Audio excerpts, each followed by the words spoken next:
at the end of the day, I only give a shit about making money on this sport. That's number one, is making money. And I actually have a bet on this fight, and I'm gonna give it to you.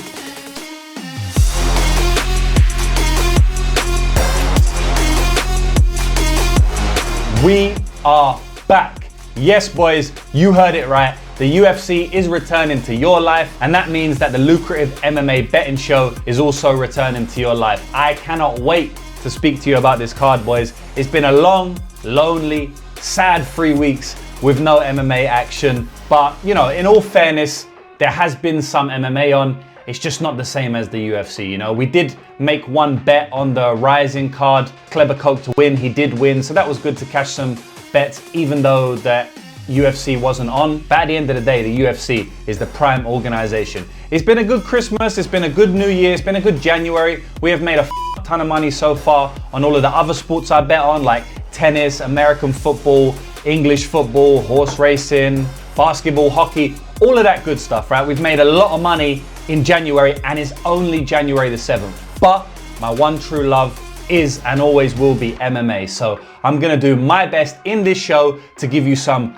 great bets, some great analysis, and hopefully earn you money on the UFC's return this weekend. So let's get into it. So the first fight we're gonna talk about is a banger to kick off the main card on the first UFC of the year. It is Punahele Soriano versus Uros Medic. So Punahele Soriano has been with the UFC for the majority of his career, and he's coming in with a 10-4 record. On the other hand, we got Uros Medic with a very similar record of 10-2. They match up similar in all realms, to be honest. Their age is almost the same, with only a 3-month difference. Their height has only got a 2-inch difference, and their reach advantage is only 1.5 inches on the Punahele Soriano side. But that's counterbalanced with a height advantage of 2 inches on the Medic side. When you look at the odds, they're not so closely matched there. So the bookmakers currently have Uros Medic as the -210 favorite, with the comeback price tag on Punahele Soriano of +180. So first of all, I should say that I think the fight is going to be fun. I think it's going to be probably a banger. I mean, Punahele Soriano usually has fun round ones. You know, he always is pretty exciting for the first 5 minutes until he starts to tire and gas out. And the same thing with Uros Medic, right? Not so much the gassing out part, but he definitely has exciting round ones. I mean, if you go back and watch his fights, round one is almost always a banger in most of his fights. I think we're going to be blessed for a round one here. I think there's chances that this fight finishes in round one. But if it goes all three, I think it's going to be an exciting fight. Now, a couple ways we can look at this fight, right? A couple ways we can look at it. So the first thing I'm going to say is that this is how I judge every fight and how I research every fight. There's only 3 things I look at, and only 3 things you need to be looking at. It's the stylistics, it's the statistics, and it's the intangibles in play in any one fight. That is all you need to research when you're capping a fight. The issue is there's a ton of stuff within those 3 brackets. So let's speak stylistically. So I think the wrestling advantage is going to go to Punahele Soriano here. I mean, the guy has won via wrestling before. In his very last fight against Miguel Baeza, he was able to dominate that fight at points with wrestling. You go back all the way to his Contender Series fight against Jamie Pickett. He was doing well in his striking for the first couple of rounds, completely gassed out in round 3, and was still able to win that round and the fight with his wrestling. He's a very strong guy. He's built well. So I think he's going to have some top time upside in this fight. Now on the feet, it's almost one-way traffic. Uros Medic is the way better striker, the way cleaner kickboxer, the much higher volume striker, and I believe that he sets up his shots so much better, and he's able to make reads on the fly, in fight. I mean, the skill difference in the feet here is very, very large. Striking is a volatile art in and of itself though, right? You could be the much worse striker, but still land a knockdown, a knockout, or even win on the feet overall. That's because one shot can change the entire trajectory of a fight. Now, I will say that Punahele Soriano does crack. He hits very hard. As I said, he's a strong guy, and that translates not only in his wrestling, but also in his striking. So he definitely has a chance to knock out Uros Medic here, but I think if these guys fight 100 times, I don't think Punahele is able to land a knockout as much as Uros Medic is able to just piece him up on the feet. The cream will always rise to the top, and the skill level will always show itself over a long time. And that's in any industry, even with us as sports bettors. It's also worth mentioning that Uros Medic used to be a 155er. Now he's fighting at welterweight. And Punahele Soriano used to be a 185er. And now he's fighting at welterweight. So you got a career or former 185er fighting a former 155er. So, you know, we could see that dynamic play out, and we could see Punahele Soriano being a much, much stronger guy here. And that could definitely win him some rounds or at least some top time. Overall, I think Uros Medic is the better fighter, and I think he's going to win the fight. I think he has too many skills in the striking, and he has decent takedown defense, at least initially, and I don't think Punahele Soriano's going to be shooting 20 takedowns here. It's just not his style. I don't think he has the gas to do it. Now, his gas tank has looked better recently, I must admit that. But moving down in weight class, I think that he's going to be easier to hit, easier to hurt, carrying less weight, cutting more weight. So I'm going to give Uros Medic the advantage here. I think he's a better fighter. I think he has a much higher ceiling. I think overall, he's going to have a better career that Punahele Soriano has ever had. And I know Puna got a decent win against Miguel Baeza last time out, but Baeza has just really shown himself to not be the fighter that maybe I potentially once thought he was. Outside of that, his only real win is Jamie Pickett and Dolce Lungambia. I know he knocked out Dusko Todorovic early, but I mean, they're not good wins in my opinion. Uros Medic doesn't have the best wins either, to be honest. I mean, they're quite comparative. I just see him performing a lot better overall. So I'm going to pick Uros Medic for the win here. The next fight is Austin Bashi versus Christian Rodriguez. This is a very good fight. Anytime my boy C-Rod fights, I'm going to tune in. I love his style. I love his heart, his cardio, and he's a very well-rounded fighter. In this match, he's facing another undefeated prospect. I don't know why the UFC just love feeding this guy prospects, but he's known as the prospect killer. He's 3-0 against these prospects. So let's see how this one turns out. So currently they got Austin Bashi coming in with the 13-0 record, with Christian Rodriguez sitting at 11-2. Austin Bashi is minus 300 at the moment. Massive price on Austin Bashi, with the underdog price tag coming back on Christian Rodriguez at plus 250. Look, I'm going to be honest with you. Anytime I see a guy making his debut in the UFC against Christian Rodriguez at minus 300 at 22, 23 years old, I'm going to be speaking to my mates like, boys, are we going for one more ride on the C-Rod train? Because I've bet C-Rod many times against these young, undefeated, up-and-coming prospects. I did it against Isaac Dolgarian, and I don't care what you say about the fight. That was an amazing bet on C-Rod at a big price tag. I believe I got plus 170 or something like that. The line should have been a pick'em, clearly. I bet on him against Cameron Simon. I think I got minus 120 or something like that. He cleanly beat him 30-27. Took his O as well. I bet on him against Raul Rosas Jr. at plus 200. Took his O. So like, I've gone to war with C-Rod many times. The only time actually I haven't bet him in the UFC was against Julian Erosa, and I bet the under there instead, and that cashed quite easily. So I'm currently undefeated on picking C-Rod fights, and I don't want to put any pressure on myself, but I guess I just have. But man, like, I might have to bet on C-Rod again. Look, Austin Bashi's a solid guy. He's very strong. He looks like he could be the real deal and a future star. But everyone thought that about Raul Rosas Jr. Everyone thought that about Isaac Dolgarian. Nobody thought Isaac Dolgarian would gas until he gassed. They actually said that Isaac Dolgarian has one of the best cardio in the world. I think it's just because of how he was speaking in interviews. People really bought into it. Now, we have seen more cardio on the Bashi side. Like, we have proof of it, whereas we didn't really have proof of it in the Isaac Dolgarian or Raul Rosas Jr. fight. I mean the Contender Series one. But without getting into the weeds, it does seem like visually Bashi has a much better cardio than those guys before they fought C-Rod, right? I'm not talking after, obviously we know that, but before they fought C-Rod. I'm just trying to get a gauge on the market sentiment here to why Bashi is minus 300. So yes, it looks like he can go 3 rounds. It looks like he is a strong guy, but look, man, he's never fought in the UFC before. This is a debut. He might not perform to the best of his ability because it's his debut. I mean, that happens all the time. I've literally got a video on my YouTube breaking down all of the fighters that made their debut in the UFC, lost their debut, and went on to literally win titles and interim championships. So that always must be taken into account when a fighter is making their UFC debut. You have to genuinely just remove 5% of implied probability or something like that, because you just never know how they're going to perform.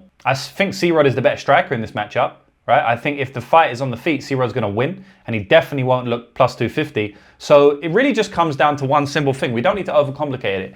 Is Bashi going to be able to submit him? Okay. If he isn't, is he able to take him down repeatedly over 3 rounds? It's tough, man. I find it tough to see him doing either of those things, to be honest. Now, could he do it? Very strong guy. He's shown a lot of ability to do it. So would I be surprised if he does it? No. I think that he's minus 300 for a reason. I don't think it's only hype. I do think hype has pushed it a bit wide. I would make him definitely not minus 300. Like, if Bashi comes out here, which he probably will, with a game plan to just dominate in wrestling, we have to remember C-Rod has gone up against this type of fighter so many times, right? He's gone up against a fighter who's going to wrestle him, and he's had so much practice anti-wrestling. Even though his weakness is getting taken down, he's had so much practice. I think he's just getting better and better and better at defending it. I mean, he did very well with defending all of Dulgarian's shots in round 2 and round 3. You know, Dulgarian couldn't get him down in round 2 when he still had some gas. Round 3 was obviously a 10-80. You know, he got bullied there. But I don't think it's only a matter of these fighters gassing against C-Rod and then he's able to reverse. He's still reversing stuff. He's not getting submitted, right? He's still doing well even when these fighters have gas. And when I say doing well, what I mean is not getting finished, scrambling against some very, very high level grapplers, limiting damage as much as he can. Outside of the one elbow that Dulgarian hit him with, it didn't really damage him that much. So yeah, like that's really the breakdown of the fight, boys. I mean, I don't see how you can be playing Bashi at -300. The side is Christian Rodriguez at +250. I might end up with a bet on him myself. I haven't fully decided yet. I want to be very, very careful in 2025 looking at these underdogs based on the crazy year we had in 2024 with the favorites hitting at a much higher clip. And not only that, but a lot of these +200 underdogs would have 50-50 fights, but then lose via split decision. They couldn't buy a close decision in 2024. So, you know, it doesn't mean that that's going to happen forever. In fact, it should go the complete other way for a long time, and that's probably going to happen this year. But I'm still not going to force myself into anything. I'm still going to be smart. I'm still going to take a step back and decide whether I really want to get involved. So that's what I'm going to do for this one, boys. I'll do more tape. I'll look into it a little bit more, and I'll make my prediction as the fight nears closer. And everybody on my VIP membership website will know exactly when I do that. But right now, sitting in front of the camera, I say for sure there's some value on Christian Rodriguez at +250, even though the guy he's fighting has a very, very good style for him. One last thing I want to say before I go that is worth mentioning is that Christian Rodriguez is not a 145 pounder. I don't think he's a featherweight. And this is a featherweight fight. So that's something else we have to remember. Next fight is Chris Curtis versus Roman Kopylov in the middleweight division. Currently, Chris Curtis has a record of 31-11, absolute veteran of the sport. Triple the amount of fights that Roman Kopylov has almost, because Roman Kopylov's record is 13-3. Kopylov is sitting at a -250 favorite with Chris Curtis coming back at +210. This is a good fight. I think Roman Kopylov has all the tools to win in this one. If he doesn't get caught with a big shot in the middle of the octagon trading, I think that he's going to win the fight. I actually think he's got the grappling upside in this fight because Chris Curtis just refuses to wrestle. I'm sure he can do it, but he just doesn't really do it. He likes to just pocket box in the middle. And at this point in his career, I think the style to beat him is very easy. You just need the Jack Hermansson game plan. And let me tell you something now. If anyone can replicate what Jack Hermansson did to Chris Curtis them years ago, it's definitely Roman Kopylov. Beautiful kicker. Very, very good striker. Very good footwork. I think this is a tailor-made matchup for Roman Kopylov. Like I said, he can even get some wrestling going himself. Based on what we saw in the Cesar Almeida fight, he's obviously got it in his back pocket. I know it was against a striker, but it's not impossible that he takes Chris Curtis down once or twice here. Especially because Curtis is going to be very, very occupied by the kicks and the striking and the technicality of Roman Kopylov on the feet that he might not expect the shot from him. But obviously, I do think the fight's going to be on the feet for the most part. And yeah, I mean, I could go into it in depth, boys, and I could tell you about left hooks and right hooks and switch stances and the kicks that he likes to throw, but I don't think it's that important in this fight, boys. I really like to spend some time on fights that I think are quite important, like the Bashi and C-Rod fight. There's many things we have to think of in that fight. But there's a lot of fights that are pretty straightforward to me. And honestly, this is a pretty straightforward fight. It doesn't mean that it's going to play out like that. It's MMA at the end of the day. But the way I see it, breaking it down, it's not a hard fight to break down. I think Kopylov has all the tools to win it. He just needs to very, very much avoid the hooks of Chris Curtis, because Chris Curtis is a better boxer than Roman Kopylov here. He's definitely a better boxer. If these guys put on the gloves and stand and trade and they can only box, Chris Curtis is winning the fight beautifully. And I have seen Kopylov show some signs of doubt, self-doubt. His chin can be cracked. I don't think his chin is the best, although he's proven me a little bit wrong in recent years. But yeah, I still think he can get cracked, and I do think Chris Curtis can crack. So he's got that shot, right? But outside of a big, big shot on the feet, I think he's going to lose 30-27 pretty cleanly here. Or he could even get finished with body work, something like the Punahele Soriano fight. So I'm going with Roman Kopylov to continue his win streak in this one. The next fight is Razak Alhassan versus Cesar Almeida. Razak Alhassan with a record of 12-6, and Cesar Almeida with a newbie record of 6-1. This guy's a kickboxer through and through, as we know, but now making his waves in the UFC. Cesar Almeida currently sitting at -275. So very, very big price tag on the kickboxer against Abdul Razak Alhassan, who's sitting as a +235 underdog. Now, straight off the bat, does seem like the line may be a little bit wide. You know, when I look a little bit deeper into tape, I do feel like Cesar Almeida is just going to be way better on the feet. He can land a lot better shots. I think that he's too well versed in kickboxing to get hit with a big shot, which is really Alhassan's game, right? Like, the guy wins in round one via knockout. If he doesn't win via knockout in round one, he's on slim margins, right? Yes, maybe he can squeak out some type of split decision when they're both gas rolling around like a Buckley type fight, or, you know, maybe he lands a round 2 knockout. I gotta go with Cesar Almeida in this one, boys. I think Alhassan is live. You know, when you talk about live underdogs, he's definitely live. Kickboxers can get cracked, right? We saw Gokhan Saki knocked out by Khalil Roundtree. I mean, he still has a chance of knocking Cesar Almeida out because he's just so powerful, so athletic, and he can land the shot. I think his best chance to win the fight is probably grappling and wrestling. Cesar Almeida is not a good grappler. He's actually terrible. I mean, he got taken down off Roman Kopylov, who's an out-and-out striker himself, and he kind of just got embarrassed on the mat. I still thought that was a very, very close fight. You know, so shout out to him, I guess, for, you know, making it close. But, I mean, that really, really showed his grappling inefficiencies, which we hadn't really seen up until that point, although we basically knew they was there. They were very, very much clearly shown in that fight. So if Alhassan gets top time here, he can definitely just ride him out. I mean, he's definitely the way better grappler. He's strong as well, so Cesar's not just going to be able to completely use his athleticism to get up, because he can combat that with his own athleticism. I think wrestling Alhassan has a good chance of winning this fight, but it's just, is he going to be able to wrestle him for 3 rounds? He gasses almost every fight that goes long, which is not a lot of fights. I don't think he's going to do it, man. I think maybe he takes him down in round 1, but I think he's going to gas out in round 2 and round 3. And if he does, I think Cesar Almeida is going to pick him apart and just land better shots. Yeah, I mean, Cesar Almeida went 3 rounds last time out. He's been 3 rounds many, many times. He's shown to have very good cardio. He actually comes on later a bit stronger. And I think that that's probably going to happen here. I'm not going to rule out that Alhassan's going to win the fight or has value. So there's no way I would be betting Cesar Almeida here. You cannot trust him.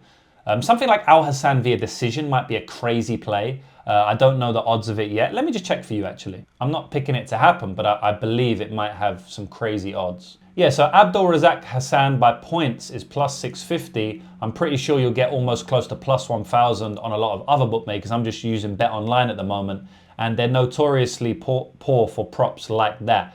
On the other hand, we've got Cesar Almeida by decision at +210. So that's the discrepancy I was talking about. I knew it would be quite wide. So that's the prediction, guys. I don't mind that over 1.5 in this one. I do think that Cesar Almeida could land something big early because Hassan, you know, is a little bit wild. But I think that he will know who Cesar Almeida is. He will know that he needs to grapple him.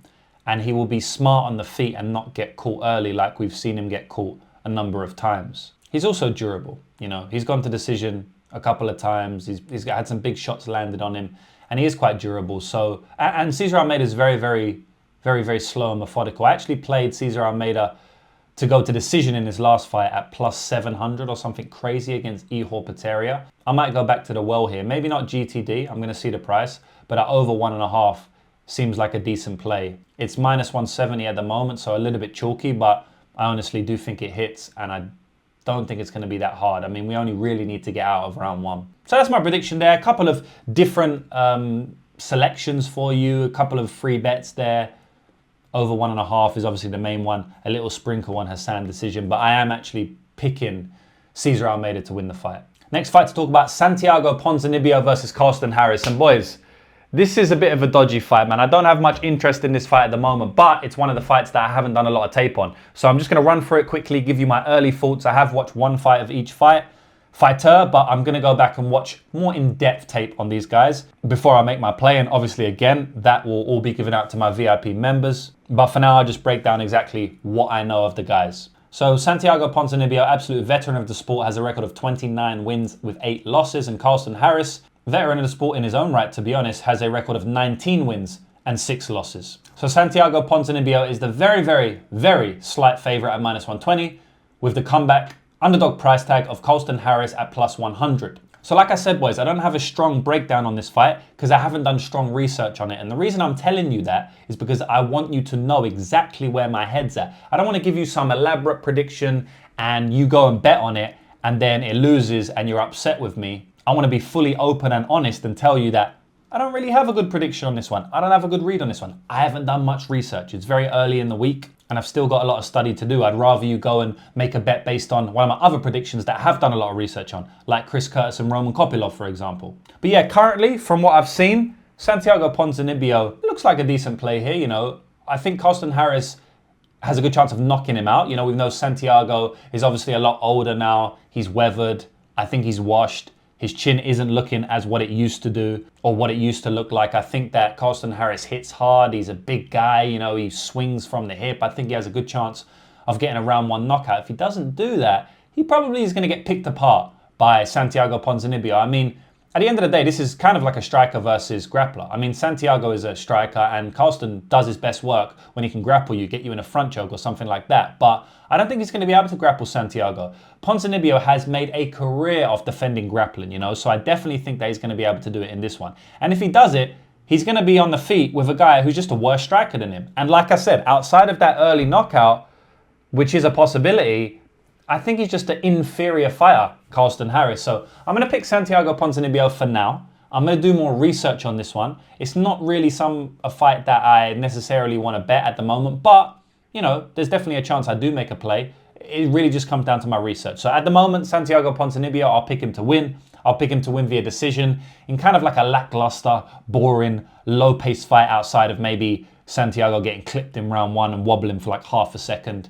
But yeah, my prediction is Santiago to get the win and further cement himself as a bit of a legend, a bit of a veteran legend in MMA. And that's it, boys. Now we're on the main event of the evening, the first main event of the year in 2025, and it's a women's MMA main event, and it's a rematch, which is not necessarily what I hoped for as the first main event of 2025, but is what it is. I mean, Ribas versus Dern 2 just doesn't really get their hairs tingling or whatever euphemism is going on these days. It just doesn't really do it. But man, I'm here to break down, and at the end of the day, I only give a shit about making money on this sport. Like that's number one prominent, is making money. And I actually have a bet on this fight, and I'm going to give it to you. But first things first, let's get the introduction out of the way. So Mackenzie Dern is coming in with a record of 14-5, and Amanda Ribas, very, very similar record of 13-5. They're both Brazilian, and they've both fought each other. So there's a lot of similarities in this matchup. So Amanda Ribas is currently a -200 favorite, with the underdog price tag on Mackenzie Dern sitting at +170. So first things first, we have to understand it's a main event,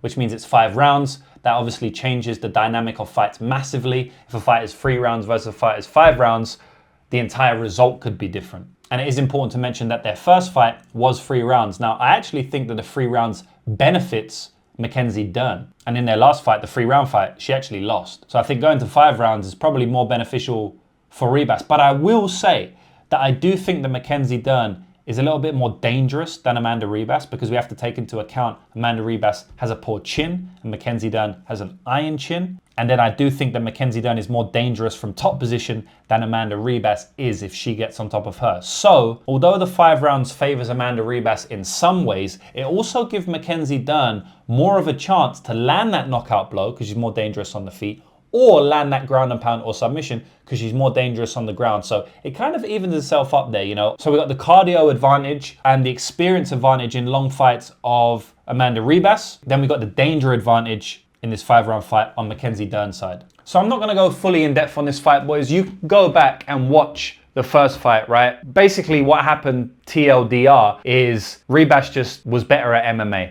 She was able to stay safe when she was rolling with her. She was actually able to get top time in that fight.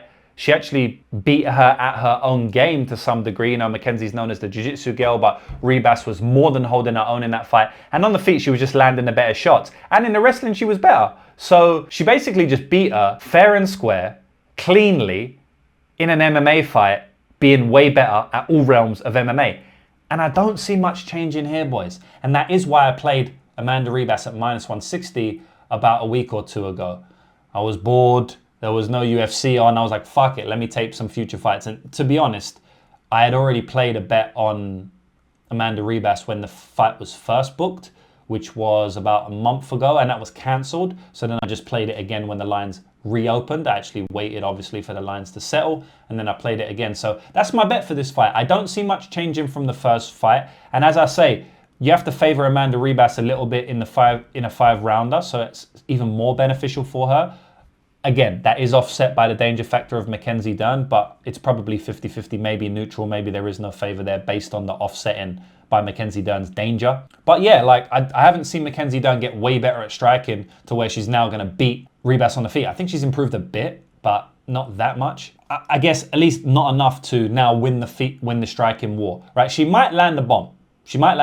But she ain't going to win the striking battle over 15 minutes. I haven't seen her wrestling improve at all. So I can't just predict she's going to take the Ribas down. And even if she does, I can't predict she's going to finish her because she couldn't at the first fight. And, you know, she had chances of sweeps and setups and stuff like that. So, yeah, man, I like Ribas here. I will say that no two fights are usually the same, so it is a little bit of a worry. You know, I could see something crazy happen over 5 rounds, but man, this is MMA betting at the end of the day. Nothing's going to be perfect. So I got a bet on Ribas and -160. At the end of the day, boys, I've done my job. CLV is crushed. She's -200 at the moment. Might go off even worse than that. So yeah, I've done my job. Me and my members are happy. We've got -160. We can actually play Mackenzie Dern now for guaranteed profit because Mackenzie Dern is like +180, I believe. So we can, or +170, right? So we can middle that, or at least we can reduce stake heavily and have a free ride or close to free ride on the fight, depending on what we want to risk. So that's it for today, boys. That's the card broken down for you, the main card. I hope you enjoyed it. As always, the prelims will be broken down in full and given on my website when I do all of the research. But for now, we're done, boys. I hope you enjoyed this episode of the Lucrative MMA Betting Show. You can find me here every single week on YouTube, so make sure you subscribe, hit me with a comment, hit me with a like, show your love, and make sure you're following me on all socials, not just YouTube, because I'm putting out almost daily free bets, right? We've gone 2 for 2 on our last 2 free bets, and I'm giving out free bets almost daily on all sports because I bet on all sports. So if you want to get free bets on all those sports, then follow me on all my socials. It's just Lucrative James everywhere you go. And that's it, boys. Good luck this weekend. Hopefully you make a fuck ton of money. Let's start January the way we mean to go on. Good luck, boys. Peace.